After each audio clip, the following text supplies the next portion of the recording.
Sa ngalan ng Ama at ng Anak at ng Espiritu Santo.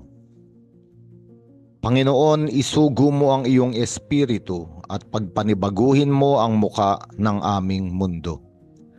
Ang mabuting balita sa araw na ito ay mula kay San Marcos Kapitulo 4, versikulo 21 hanggang 25. At sinabi ni Jesucristo sa ebanghelyong ito ang ilang mga pangungusap na punong-puno ng kahulugan. Ang sabi niya, sinisindihan ba ang ilawan upang itago sa isang malaking takalan o kaya'y sa ilalim ng higaan? Hindi ba't kapag nasindihan na ay inilalagay ito sa talagang patungan ng ilaw?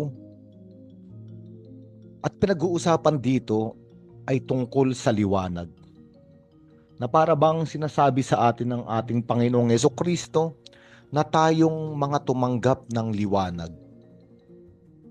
sa pamamagitan ng salita ng Diyos, sa pakikinig sa katuruan ng Diyos sa pamamagitan ng simbahan, at tayo ay naliwanagan. Ang buhay natin ay naliwanagan. Tayo ay inaanyayahan ng Diyos na wag lamang itago ito, kung hindi ibahagi. Kaya nga sinasabi ng Panginoon, hindi dapat ilagay sa ilalim ng malaking takalan o sa ilalim ng higaan. Dapat ito ay ilagay sa talagang patungan ng ilaw upang magbigay ng liwanag sa lahat. Para bang sinasabi ng Panginoon na kung anumang biyaya ang tinatanggap natin sa Kanya ay hindi natin dapat sarilinin, kung hindi ibahagi sa ating mga kapatid. Kaya nga nagpatuloy si Jesucristo, ang sabi niya, walang natatagong di malalantad at walang lihim na di mabubunyag. Makinig ang may pandinig. At ang ikalawang pangungusap na ito ay may positibong kahulugan, ngunit may maaari ring negatibong kahulugan.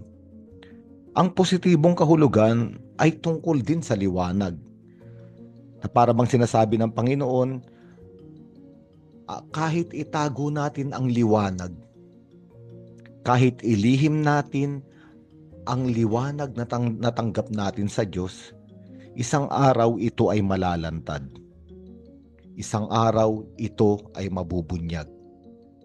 Kaya nga, inaanyayahan na wag nang itago, wag nang ilihim at ilantad, sapagkat ang liwanag na ito ay magbibigay ng kaluwalhatian sa Diyos.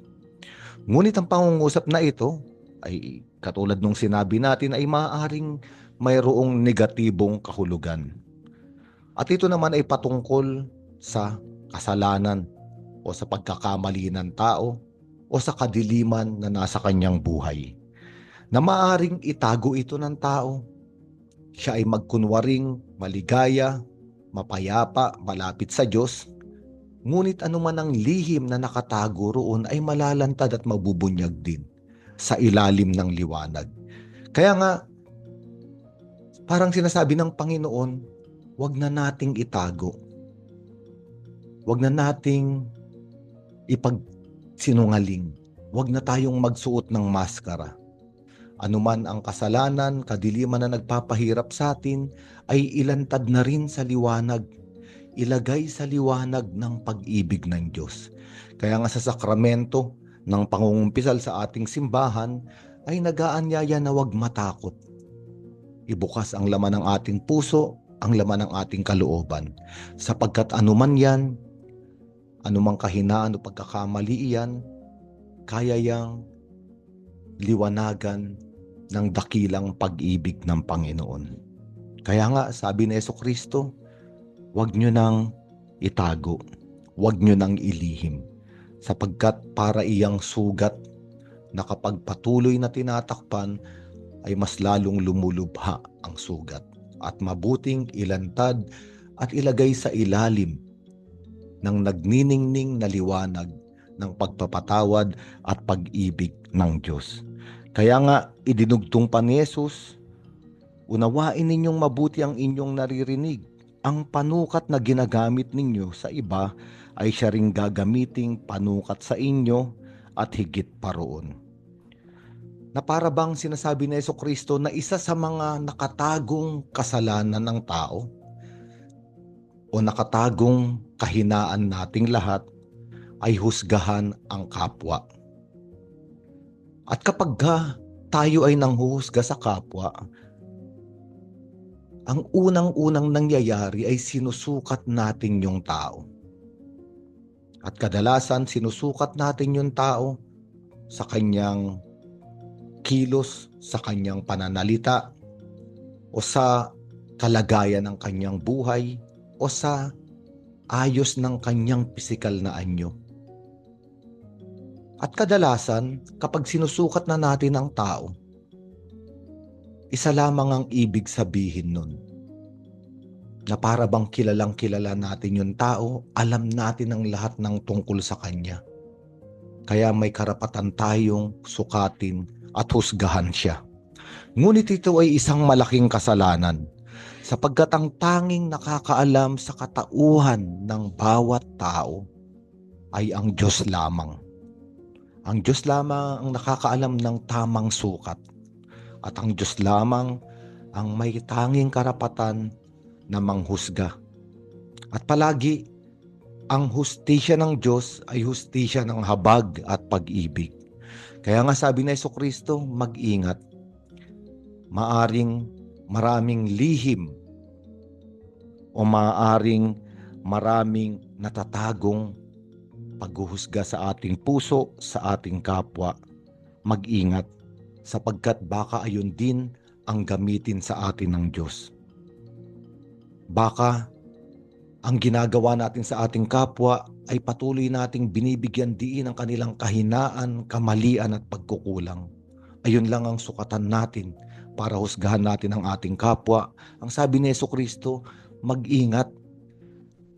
Kasi kung ang titignan lang din ng Diyos sa atin ay ang ating kahinaan, kamalian at kasalanan, hindi tayo makakaligtas sa hustisya ng Diyos.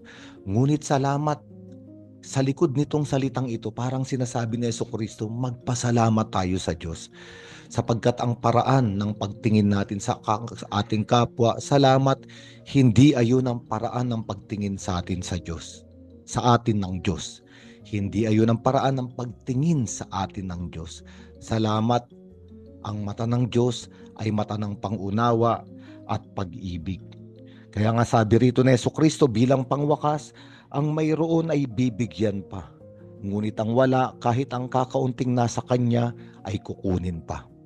Pinag-iingat tayo ng Panginoon.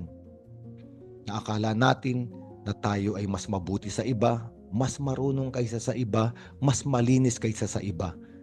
Kaya natin sila sinusukat, kaya natin sila hinuhusgahan. Akala natin mayroon tayong karapatan, mayroon tayong kabanalan, mayroon tayong kapangyarihan. Ayun ang akala natin. Ngunit ang sabi ni Jesucristo, baka kakaunti lang naman yung mga bagay na yun na nasa atin. At yung kakaunting yun, ayun pa ang ginagamit nating lakas para husgahan ng iba. Sabi ng Panginoon, baka kunin yung akala nating mayroon tayo na kakaunti, baka mawala pa. Kaya nga, sa Ebanghelyong ito tayo ay inaanyayahan ng Panginoon. Unang-una, upang hindi tayo makapanghusga at sukatin ang ating kapwa sa negatibong paraan, kinakailangan nating tumanggap ng liwanag ng pag-ibig ng Diyos, ng liwanag ng Kanyang salita. Kaya nga sabi ni Jesucristo, uulitin natin yung unang sinabi niya, tayo ay katulad ng mga ilawang sinisindihan ng pag-ibig ng Diyos. At kung merong liwanag ng pag-ibig at habag ng Diyos sa ating buhay, ang tanging panukat na gagamitin natin sa kapwa ay panukat ng pag-ibig, panukat ng pag-unawa, panukat ng habag at pagpapatawad.